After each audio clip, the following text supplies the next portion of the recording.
Hello students, welcome back to my YouTube channel जय सरस्वती माँ mathematics classes. तो student, आज हम चैप्टर नंबर 1.1 जिसका नाम है वास्तविक संख्याएं, उसके पहले क्वेश्चन से स्टार्ट करने वाले हैं। तो देखिए हमें पहला क्वेश्चन क्या दिया गया है।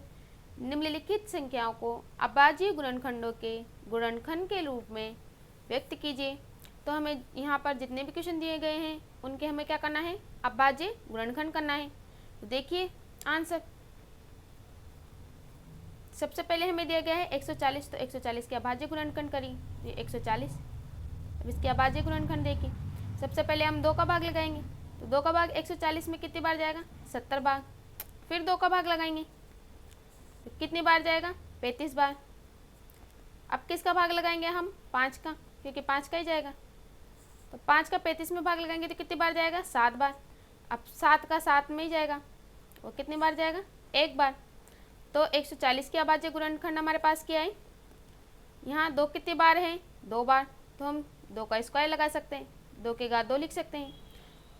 गुणा में 5 गुणा और 7, ये 140 के अभाज्य गुणनखंड है हमारे पास।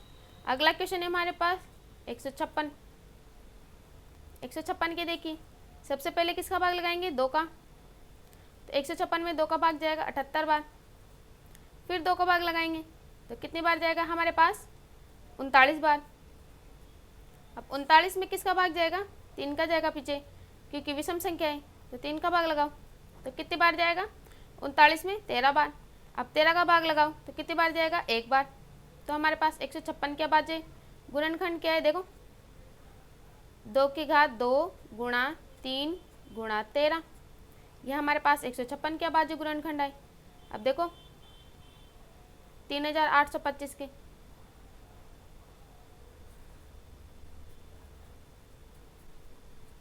तो पीछे हमारे पास है विषम संख्या, इसलिए हम सबसे पहले किसका भाग लगा के देखेंगे, 3 का। तो 3 का भाग लगाओ, 3 का भाग लगाएंगे तो जाएगा हमारे पास 1275 बार। फिर 3 का भाग लगाओ तो कितनी बार जाएगा हमारे पास, 425 बार। अब 5 का भाग लगाओ तो जाएगा हमारे पास 85 बार। अब 85 में फिर 5 का भाग लगाएंगे तो जाएगा हमारे पास 17 बार, और 17 का भाग तो 17 में ही जाता है। तो कितनी बार जाएगा, 1 बार। तो 3825 के गुणनखंड में क्या मिले, 3 की घात 2, क्योंकि यहाँ 3 2 बार है, 3 की घात 2 गुणा 5 की घात 2 गुणा 17, ये मिला। अब 5005 का निकालो, तो सबसे पहले इसमें 5 का भाग लगाओ तो कितनी बार जाएगा, 1001 बार। अब 1001 में 7 का भाग लगाओ, 7 का भाग जाएगा क्योंकि, तो कितनी बार जाएगा, 143 बार। अब किसका भाग लगाओ, 11 का भाग लगाओ, तो 11 का भाग लगाएंगे तो कितनी बार जाएगा हमारे पास, 143 में 13 बार जाएगा। अब 13 का भाग लगा दो तो क्या मिल जाएगा हमें, 1। तो 5005 के अभाज्य गुणनखंड में क्या मिले, 5 गुणा 7 गुणा 11 गुणा 13, ये मिले। अब 7429 के लगाओ, अभाज्य गुणनखंड निकालो। सबसे पहले किसका भाग लगाएंगे हम, 17 का। तो 17 का भाग कितनी बार जाएगा, देखो 437 बार जाएगा। अब किसका भाग लगाओ, 19 का लगाओ, तो 19 का भाग 437 में कितनी बार जाएगा, 23 बार जाएगा। अब 23 का भाग लगाओ तो 1। तो 7429 के अभाज्य गुणनखंड क्या मिले हमें, देखो 17 गुणा 19 गुणा 23, ये मिले। तो स्टूडेंट, आपका पहला क्वेश्चन यहीं पे खत्म होता है। अब हम नेक्स्ट क्वेश्चन की तरफ आगे बढ़ते हैं। दूसरा क्वेश्चन है हमारे पास, पूर्णांकों के निम्नलिखित युग्मों के एचसीएफ और एलसीएम ज्ञात कीजिए। मतलब हमें इनके लस और मस दोनों ज्ञात करने हैं, तथा इनकी जांच कीजिए कि दोनों संख्याओं का गुणनफल, मतलब जो ये 2 संख्याएं दी है इन दोनों को गुणा करने पर इनका गुणनफल एचसीएफ गुणा एलसीएम के बराबर आना चाहिए, मतलब लस गुणा मस के बराबर आना चाहिए। तो हमें ये जांच भी करके बताना है। तो देखिए सबसे पहले क्वेश्चन का सॉल्यूशन जो है हमारे पास 26 और 91। पहले इनके क्या करेंगे हम, अभाज्य गुणनखंड। तो 26 का देखो, सबसे पहले किसका भाग लगाएंगे, 2 का, कितनी बार जाएगा, 13 बार। फिर 13 का भाग लगाएंगे तो कितनी बार जाएगा, एक बार। 91 का निकालो। सबसे पहले किसका भाग जाएगा? 7 का। वो कितनी बार जाएगा? 13 बार। फिर 13 का भाग लगाओ तो वो आएगा एक बार। तो 26 के अभाज्य गुणनखंड हमें मिले 2 गुणा 13 और 91 के अभाज्य गुणनखंड हमें क्या मिले? वो मिले 7 गुणा 13। अब हम क्या निकालेंगे? एचसीएफ। एचसीएफ में हम क्या लेते हैं? जो दोनों में कॉमन आ रखी हो और सबसे न्यूनतम घात लेते हैं। तो दोनों में कॉमन क्या रहे हमारे पास? 13 और उसकी न्यूनतम घात भी एक ही, तो 13 एचसीएफ हो गया। एलसीएम देखो, एलसीएम में हम सभी लेते हैं और जैसे 2 गुणा 7 गुणा, अब 13 दोनों में आ रहा है तो उनकी सबसे उच्चतम घात क्या है? 1, तो 13 ले लेंगे। अब इन सबको गुणा करेंगे तो क्या मिलेगा हमें? 182। अब हमें क्या करना है? दो संख्याओं का गुणनफल बराबर करना है एचसीएफ गुणा एलसीएम के। तो दो संख्याओं का गुणनफल बराबर एचसीएफ गुणा एलसीएम। तो देखो 26 गुणा 91 बराबर एचसीएफ 13 गुणा 182। तो 26 गुणा 91 करेंगे तो क्या मिलेगा हमें? 2366 और बराबर में भी 2366 ये मिलेगा। अब हम दूसरा क्वेश्चन देखते हैं। तो हमें सबसे पहले क्या करना है? 510 के अभाज्य गुणनखंड करने हैं और उधर करेंगे हम 92 के। तो 510 के देखिए, सबसे पहले किसका भाग लगाएंगे हम? 2 का। तो 510 में 2 का भाग कितनी बार जाएगा? 255 बार। अब किसका भाग लगाएंगे? 3 का। तो कितनी बार जाएगा हमारे पास? 85 बार। अब किसका भाग लगाएंगे? 5 का।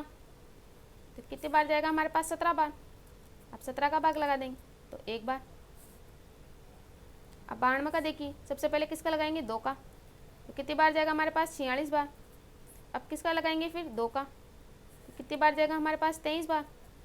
अब 23 का भाग लगाएंगे तो जाएगा हमारे पास एक बार। अब देखिए 510 को हम लिख सकते हैं अभाज्य गुणनखंड करें तो 2 गुणा 3 गुणा 5 गुणा 17 ये लिख सकते हैं। 92 को लिख सकते हैं हम 2 की घात 2 गुणा 23 ये लिख सकते हैं। अब हम क्या लिखेंगे? एचसीएफ। एचसीएफ हमें क्या मिला? देखो दोनों में जो कॉमन आ रहा हो उसकी न्यूनतम घात, तो दोनों में हमारे पास कॉमन क्या आ रहा है? 2 ही आ रहा है और उसकी न्यूनतम घात हमारे पास क्या है? 1। तो एचसीएफ मिल गया हमें 2। एलसीएम देखो, तो एलसीएम में सबको ही लेना है तो सबको मतलब 2 की तो सबसे उच्चतम घात लेनी है। तो 2 की उच्चतम घात क्या है दोनों में? 2 की घात 2। तो 2 की घात 2 गुणा 3 गुणा 5 गुणा 17 और गुणा में 23। अब इन सबको गुणा करेंगे तो हमें क्या मिलेगा? 23,460 ये मिलेगा इन सबको गुणा करने पर 23,460। अब क्या करेंगे हम? दोनों संख्याओं का गुणनफल बराबर कर देंगे एचसीएफ गुणा एलसीएम के। तो देखो 510 गुणा 92 बराबर 23,460 गुणा 2। तो इनको गुणा करेंगे तो हमें क्या मिलेगा? यहाँ पर 46,920 बराबर हो जाएगा 46,920 के। ये भी बराबर आ रहा है हमारे पास। अब हम कौन सा पार्ट करेंगे? तीसरा। तो देखिए तीसरा क्वेश्चन। तो हम क्या करेंगे? हम 336 का अभाज्य गुणनखंड करेंगे। तो 336 के अभाज्य गुणनखंड और 54 के। तो सबसे पहले 336 के करेंगे तो क्या करेंगे? 2 का भाग लगाएंगे। कितनी बार जाएगा हमारे पास? 168 बार। फिर क्या करेंगे? 2 का भाग लगाएंगे तो 2 का भाग 168 में कितनी बार जाएगा? 84 बार। फिर 2 का भाग लगाएंगे तो कितनी बार जाएगा हमारे पास? 42 बार। फिर 2 का लगाएंगे तो जाएगा हमारे पास 21 बार। अब किसका लगाएंगे हम? 3 का। तो 3 का भाग लगाएंगे तो हमें क्या मिलेगा? 7। अब 7 का भाग जाएगा 7 में एक बार। 54 में सबसे पहले 2 का भाग लगाएंगे तो कितनी बार जाएगा? 27 बार भाग। अब किसका लगाएंगे? 3 का। तो कितनी बार जाएगा हमारे पास? 9 बार। फिर 3 का लगाओ, कितनी बार जाएगा? 3 बार। अब 3 का लगाओ तो एक बार। या अभाज्य गुणनखंड हो गए इनके। अब लिख दो 336 के अभाज्य गुणनखंड में क्या मिले, यहाँ 2 कितनी बार है, 4 बार, तो 2 की घात 4 गुणा 3 गुणा 7, और 54 के अभाज्य गुणनखंड क्या मिले हमें, 2 गुणा और 3 कितनी बार आ रहा है, 3 बार, तो 3 की घात 3, ये मिले हमें अभाज्य गुणनखंड। अब HCF देखो, तो HCF सबसे जो दोनों में कॉमन आ रहा है वो क्या है, 2 और 3, और उनकी सबसे न्यूनतम घात, तो इसकी भी 1 है, इसकी भी 1 है, तो क्या लिखेंगे हम, 2 गुणा 3, तो क्या मिल गया हमें HCF 6, और LCM जो सब में ही आ रहा है तो उसकी भी और सबसे उच्चतम घात लेनी है, तो 2 की घात 4 गुणा 3 की घात 3 गुणा 7, गुणा करेंगे तो हमें मिलेगा 3024, ये मिलेगा। अब हम क्या करेंगे, दो संख्याओं का गुणनफल बराबर कर देंगे HCF गुणा LCM के, तो क्या करेंगे 336 गुणा 54 बराबर हो जाएगा 3024, और गुणा में यहाँ HCF क्या मिला हमें 6, तो इधर गुणा करेंगे तो हमें क्या मिलेगा इनका 18,144 बराबर हो जाएगा 18,144 के। तो स्टूडेंट आपका दूसरा क्वेश्चन भी यहीं पे खत्म होता है। अब हम नेक्स्ट क्वेश्चन की तरफ आगे बढ़ते हैं। तीसरा क्वेश्चन है हमारे पास, अभाज्य गुणनखंड विधि द्वारा निम्नलिखित पूर्णांकों के LCM और HCF ज्ञात करना है। इसमें हमें LCM और HCF ज्ञात करना है इनके अभाज्य गुणनखंड करके। तो देखिए सॉल्यूशन, सबसे पहले 12 का ये फर्स्ट पार्ट, तो क्या करेंगे हम 2 का भाग लगाएंगे, तो कितनी बार जाएगा हमारे पास 6 बार, फिर 2 का भाग लगाएंगे तो कितनी बार जाएगा 6 में 3 बार, अब 3 का लगा देंगे तो 1। 15 का देखो, सबसे पहले लगाएंगे 3 का भाग तो कितनी बार जाएगा 5 बार, फिर 5 का लगा देंगे तो 1 बार। अब 21 का देखिए, सबसे पहले 3 का भाग लगाएंगे तो कितनी बार जाएगा 7 बार, अब 7 का भाग लगा देंगे तो कितनी बार जाएगा 1 बार। तो 12 के अभाज्य गुणनखंड में क्या मिले, 2 की घात 2 गुणा 3, और 15 के क्या मिले हमें 3 गुणा 5, और 21 के क्या मिले हमें 3 गुणा 7, ये मिले। अब HCF देखो, तो सबसे न्यूनतम घात और जो सब में कॉमन आ रही है, तो सब में कॉमन हमारे पास क्या आ रहा है 3, तो HCF में क्या मिल गया 3। LCM देखो, जो सब में आ रहा है और उसकी सबसे उच्चतम घात 2 की घात 2 गुणा 3 गुणा 5 गुणा 7, तो LCM हमारे पास क्या आ गया 420, ये आ गया। दूसरा क्वेश्चन देखो, 17, 23 और 29 इनके अभाज्य गुणनखंड करने। तो देखो 17 का भाग 17 में ही जाएगा तो 1 बार, यहाँ 23 का भी 23 में जाएगा 1 बार, और यहाँ 29 का भी 29 में जाएगा 1 बार। तो 17 के अभाज्य गुणनखंड में क्या मिले 1 गुणा 17 लिख सकते हैं हम, और 23 के मिले हमें 1 गुणा 23, और 29 का मिले हमें 1 गुणा 29। तो HCF हमारे पास क्या आ गया 1, और LCM हमारे पास क्या है वो देखो, तो 17 गुणा 23 गुणा 29, इन सबको गुणा करेंगे तो क्या मिल जाएगा हमें 11,339, ये मिल जाएगा। तीसरा देखो, तो सबसे पहले 8 का निकालो, तो 2 का भाग 2 8 में कितनी बार जाएगा 4 बार, फिर 2 का 2 कितनी बार जाएगा 4 में 2 बार, फिर 2 का दोगे तो हमारे पास आ जाएगा 1। अब 9 का देखो, सबसे पहले 3 का भाग देंगे तो 3 बार, फिर 3 का देंगे तो 1 बार। अब 25 का देखो, तो 5 का देंगे सबसे पहले तो 5 बार, फिर 5 का देंगे तो 1 बार, ये मिल गया हमें। अब लिखो 8 के अभाज्य गुणनखंड में क्या मिले 2 की घात 3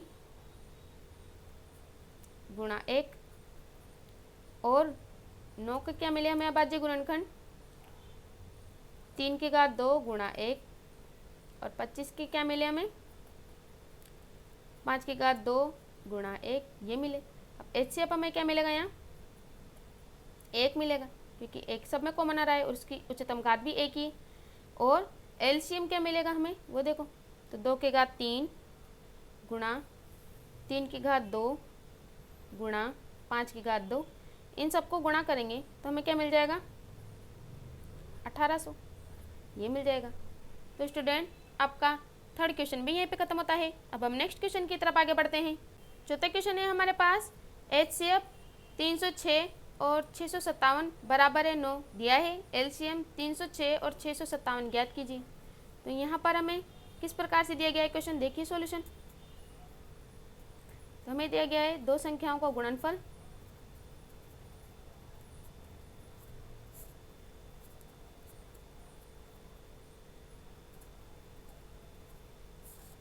बराबर है HCF गुणा LCM के।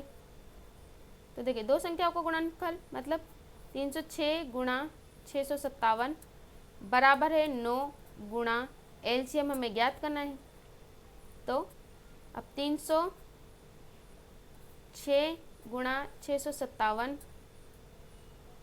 और इसको अपोन में ले आएंगे 9 को, बराबर हो जाएगा LCM के।